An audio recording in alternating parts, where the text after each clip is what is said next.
Hello दोस्तों, कैसे हैं आप लोग। आज हम इधर ICSE 2025 फिजिक्स के लिए इम्पोर्टेंट MCQ डिस्कस करेंगे जो ICSE 2025 में आने वाला है। वीडियो एंड तक देखना, हर एक MCQ इम्पोर्टेंट होने वाला है। तो चलो शुरुआत करते हैं आज का ये वीडियो। क्वेश्चन नंबर 1 में दिया हुआ है, a moment of couple has a tendency to rotate the body in an anti clockwise direction, then the moment of couple is taken as. Option A में दिया हुआ है पॉजिटिव, ऑप्शन बी में negative, option C में maximum और option D में 0।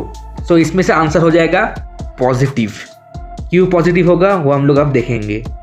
Anti clockwise के लिए होता है पॉजिटिव और क्लॉकवाइज के लिए होता है नेगेटिव, इसलिए एंटी क्लॉकवाइज के लिए हो गया पॉजिटिव मोमेंट, इसलिए आंसर आ गया option A, that is positive. ऐसे ही हो गया क्वेश्चन 1 कंप्लीट। अब आपका सामने है क्वेश्चन 2। क्वेश्चन 2 में दिया हुआ है, the kinetic energy of a given body depends on the. Option A position, option B centre of gravity of the body, option C momentum और ऑप्शन डी डिस्प्लेसमेंट। यह ऐसा आंसर हो जाएगा option C, that is momentum. क्यों होगा ऐसा? क्योंकि kinetic energy is equals to p²/2m होता है, मतलब काइनेटिक एनर्जी डिपेंड करता है लीनियर मोमेंटम के ऊपर, इसलिए आंसर हो जाएगा मोमेंटम। ऐसे ही कंप्लीट हो गया क्वेश्चन 2। अब हम लोग देखेंगे क्वेश्चन 3। क्वेश्चन 3 में दिया हुआ है, for burning of a coal in a thermo electric station the energy conversion taking place is. Option A में दिया हुआ है chemical to heat to mechanical, option B में दिया हुआ है chemical to heat to mechanical to electrical, option C में दिया हुआ है chemical to heat to light और ऑप्शन डी में दिया हुआ है heat to chemical to mechanical. अब बढ़िया से एक चीज ऑब्जर्व करो, क्वेश्चन में दिया हुआ है थार्मो इलेक्ट्रिक, इलेक्ट्रिक पर फोकस करो, इलेक्ट्रिक, ठीक है। सो मतलब अल्टीमेटली इलेक्ट्रिसिटी प्रोड्यूस होना चाहिए, इसलिए आंसर हो जाएगा ऑप्शन बी, क्योंकि ऑप्शन बी में ही सिर्फ इलेक्ट्रिकल है। ऑप्शन ए सी डी इसमें इलेक्ट्रिकल लिखा नहीं है, इसलिए आंसर हो गया ऑप्शन बी। ऐसे ही कंप्लीट हो गया क्वेश्चन 3। अब आपका सामने है क्वेश्चन 4। क्वेश्चन 4 में दिया हुआ है, a nucleus of an atom consist of 146 neutrons and 95 protons. It decays after emitting an alpha particle. How many protons and neutrons are left in the nucleus after an alpha emission. So alpha emission का मतलब क्या होता है? He42 helium atom, इसका मतलब 2 proton और 2 neutron निकल जाएगा।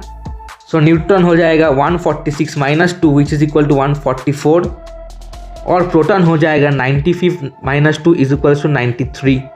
सो आंसर आ गया option A, that is protons equal to 93 और न्यूट्रॉन्स इक्वल टू 144।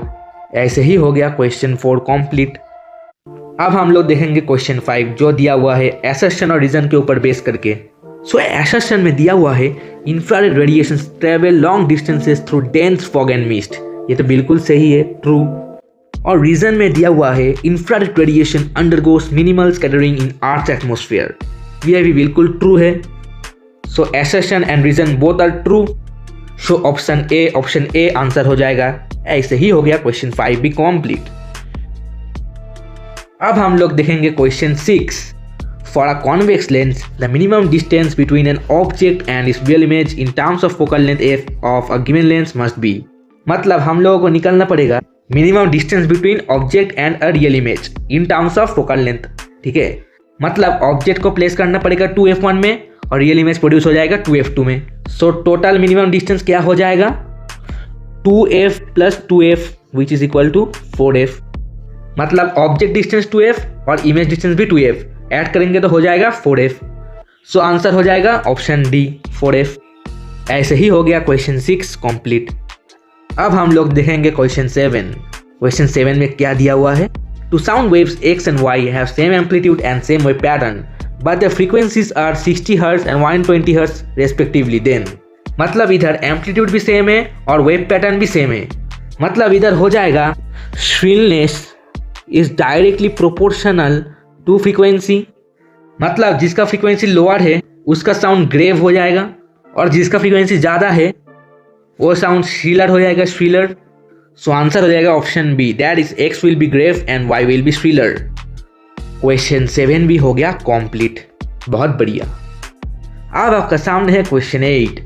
क्वेश्चन 8 में दिया हुआ है, vibrations produced in a body under the influence of the periodic force is. Option A में दिया हुआ है फोर्स वाइब्रेशन, ऑप्शन बी में रेजोनेंट वाइब्रेशन, ऑप्शन सी में डैम्प्ड वाइब्रेशंस और ऑप्शन डी में सिंपैथेटिक वाइब्रेशंस। सो इधर एक एक्सटर्नल फोर्स अप्लाई हो रहा है। सो इसका आंसर हो जाएगा force vibration, that is option A. Question 8 भी कंप्लीट। तो आपका सामने है आप क्वेश्चन 9। क्वेश्चन 9 में दिया हुआ है the graph of voltage versus current for 4 different materials is shown below. Which of these 4 materials would be used for making the coil of a toaster? So coil बनाने के लिए हम लोगों को चाहिए एक हाई रेजिस्टेंस मटेरियल जो high heating effect produce करेगा। सो हम लोगों को पता है V is equals to I R, इधर से आ जाएगा R is equals to V by I. ठीक है, मतलब इस ग्राफ का स्लोप हो जाएगा रेजिस्टेंस, मतलब जिसका स्लोप मैक्सिमम होगा उसका रेजिस्टेंस हाईएस्ट होगा। सो इधर P का स्लोप मैक्सिमम है इसलिए उसका रेजिस्टेंस भी हाईएस्ट होगा और हीटिंग इफेक्ट भी ज़्यादा होगा। सो आंसर हो जाएगा option C, that is material P। Question 9 complete. अब हम लोग देखेंगे question 10। According to the old convention the colour of the earth varies. Option A में दिया हुआ है ब्लैक, ऑप्शन बी में ग्रीन, ऑप्शन सी में येलो और ऑप्शन डी में रेड। सो आंसर हो जाएगा green, that is option B. Question 10 भी हो गया कंप्लीट। अब हम लोग देखेंगे question 11। Lenz's law is based on the law of conservation of. Option A में दिया हुआ है फोर्स, ऑप्शन बी में चार्ज, ऑप्शन सी में मास और ऑप्शन डी में एनर्जी। सो आंसर हो जाएगा option D, that is energy. Question 11 भी हो गया कंप्लीट। अब हम लोग देखेंगे क्वेश्चन 12। क्वेश्चन 12 में दिया हुआ है heat capacity of a body is. Option A में लिखा है the energy needed to melt the body without the change in its temperature. Option B में दिया हुआ है the energy needed to raise the temperature of the body by 1 degree Celsius. Option C में दिया हुआ है the increase in the volume of the body when its temperature increases by 1 degree Celsius. और option D में दिया हुआ है the total amount of internal energy that is constant. So इसका आंसर हो जाएगा option B, that is the energy needed to raise the temperature of the body by 1 degree Celsius. सो हो गया क्वेश्चन 12। अब आपका सामने है क्वेश्चन 13। इसमें दिया हुआ है क्वेश्चन में the amount of heat energy required to melt a given mass of a substance at its melting point without rise in its temperature is called. मतलब टेम्परेचर राइज बिल्कुल भी नहीं होगा, टेम्परेचर होगा कांस्टेंट। ऐसा कंडीशन में answer हो जाएगा latent heat of fusion. So answer हो जाएगा ऑप्शन सी। ऐसे ही हो गया क्वेश्चन 13 कंप्लीट। अब हम लोग देखेंगे question 14। When a ray of light enters from a denser medium to a rarer medium then।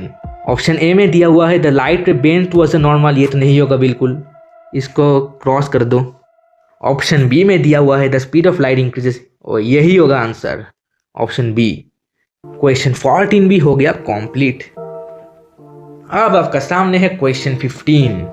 Question 15 में दिया हुआ है An endoscope uses optical fiber to transmit high-resolution images of internal organs without loss of information. The phenomenon of light that governs the functioning of the optical fiber is। Optical fiber मतलब हमेशा होगा total internal reflection. So इसका answer हो जाएगा option D, that is total internal reflection। Question 15 भी हो गया complete. So आज हम लोग बहुत सारा MCQs डिस्कस कर चुके हैं जो ICSE में आने वाला है। किस किस को फिजिक्स में 100 आउट ऑफ 100 चाहिए कमेंट बॉक्स में ज़रूर बताना, लाइक और सब्सक्राइब ज़रूर कर लेना। तब तक के लिए bye bye, thank you very much.